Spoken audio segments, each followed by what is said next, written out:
السلام علیکم۔ ابھی ریسنٹلی جو پاکستان اور انڈیا کے درمیان کانفلکٹ ہوا ہے، اس سے چند چیزیں جو اب ہمیں سمجھ آ جانی چاہیے۔ اس میں سے نمبر 1 پر یہ ہے کہ اس وقت پورے گلوب پر اگر کوئی ایک گروپ کے خلاف اگر سب سے زیادہ پروپیگنڈا ہو رہا ہے وہ مسلمز ہیں،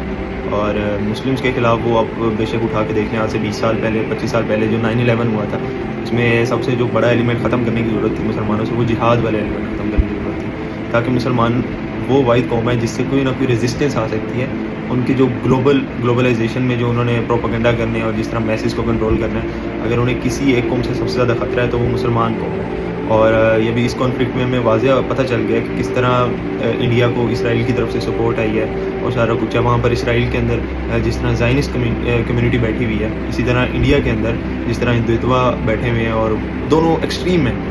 دونوں طرف سے مسلمانوں کو گھیرا جاتا ہے، وہاں سے سیریا، ایران، جارڈن، آپ کا فلسطین سارا نکل گیا، ختم ہو گیا، یہاں سے پورا آپ کے اوپر انڈیا کی طرف سے پورا بیک لیش آ رہا ہے۔ میں سمجھتا ہوں پاکستان اس وقت پوری امت مسلمان کی ایک بیک بون ہے۔ گریٹر اسرائیل انہوں نے جو بنانا ہے، اس کے اوپر جو سب سے بڑا تھریٹ ہے وہ پاکستان کی نیوکلیئر پاور ہے، اور اس کو نیوٹرلائز کرنے کی بہت ضرورت ہے انہیں اپنے گلوبل سکسیس کے لیے۔ تو اسی لیے سب سے زیادہ اگر پروپیگنڈا اس وقت ہوگا تو وہ پاکستان کے اندر ہوگا، اور وہ فور شور ہوگا پاکستان کی جو اسٹرینتھ ہے اس کو دیکھنے کے بعد۔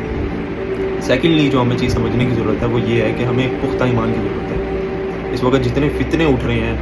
وہ ساروں کا حل اللہ سبحانہ و تعالیٰ قرآن کے اندر پیش کرتے ہیں۔ اللہ تو کلیئرلی انڈیکیشن دیتے ہیں کہ یہ کفاروں کا تمہیں چلنا پھرنا یہ تمہیں اس غفلت کے اندر نہ ڈال دے کہ یہ لوگ تم سے افضل ہیں، یہ لوگ تم سے بہترین ہیں۔ اور یہ بھی قرآن کہتا ہے کہ یہود اور نصارہ یہ کبھی بھی تمہارے دوست نہیں ہو سکتے، یہ ہمیشہ تمہارے خلاف کھڑے ہیں، اور ہمیں یہ چیز سمجھنے کی ضرورت ہے، قرآن کے ساتھ کنیکٹ کرنے کی ضرورت ہے۔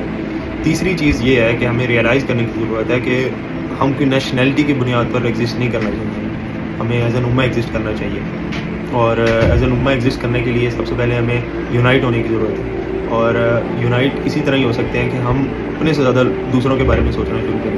کہ ہم فلسطینیوں کو اپنے بہن بھائی نہیں سمجھتے، ہمیں انہیں بھی اپنے بہن بھائی سمجھنا چاہیے، اور اسی طرح ان کے ساتھ کھڑا ہونا چاہیے جس طرح آج ہم اپنے پاکستانیوں کے ساتھ کھڑے ہیں۔ اسی طرح اگر اسرائیل بڑھتا رہا تو